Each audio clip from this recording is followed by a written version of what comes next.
So yo, what's up guys? Good morning. Magsundo muna tayo ng estudyante natin dito sa Pag-asa Elementary School. So tara guys, sasamahan niyo ko. Let's go.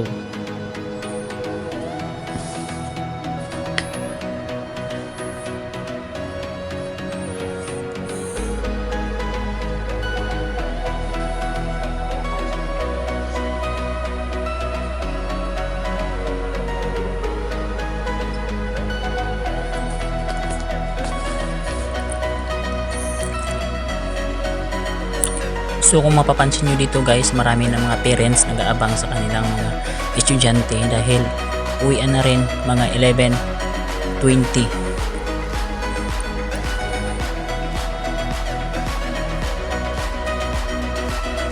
So malapit na ako dito sa gate. So mag-aantay na ako mga 2 minutes. Si labasan ng mga grade 2. So makikita nyo dyan, marami na rin nag-aabang dito sa side na kabila.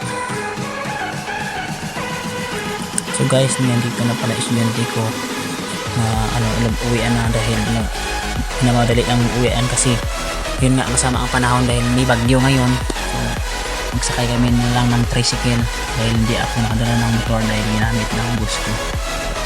So guys, sana ma-support yung video ko. Please follow and share na lang guys. So hanggat dito na lang yung video.